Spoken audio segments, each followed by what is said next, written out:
Is there any relationship between demographics and economic growth? Normally you could say a large amount of people would create more demand and could lead to growth, but it very much depends on the age structure of people.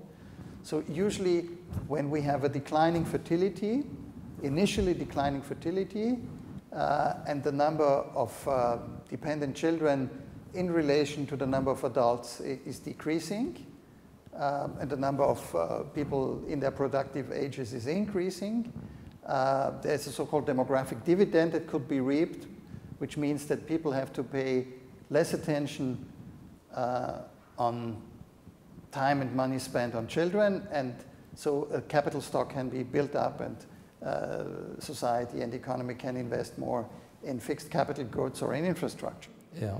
Now, this is a window of opportunity that closes when this large generation of people in productive ages reaches retirement age and wants to go into pension.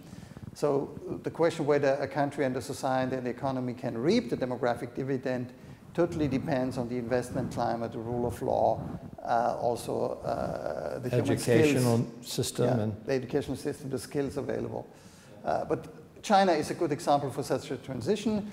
The Chinese one-child policy has dramatically reduced the number of births in China. And so we have now a fully productive generation of people in their 30s, 40s, and 50s who have given birth to much smaller numbers of children than their parents and grandparents. But the big question in China is, will they become rich first, or will they gray first, or become old first? And China has not yet implemented a pension system that would cover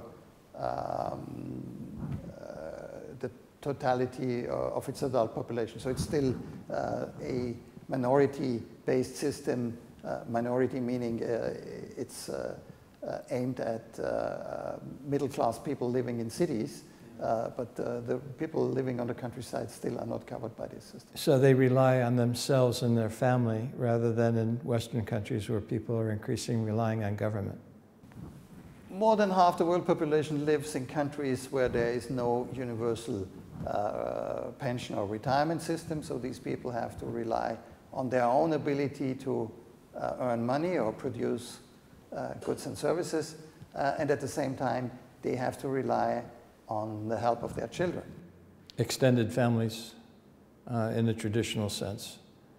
It's a traditional sense, but it can also mean in a post-traditional sense, because in countries like Indonesia or Turkey or Iran, we have seen a fairly dramatic drop in the average number of children that a family has, and many people have moved from rural areas into the big cities.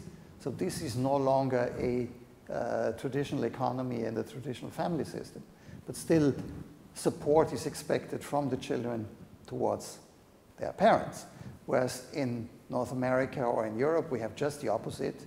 Usually parents tend to help their children, even if the children are grown-ups, then the parents start taking care of grandchildren, which alleviates the situation for young parents.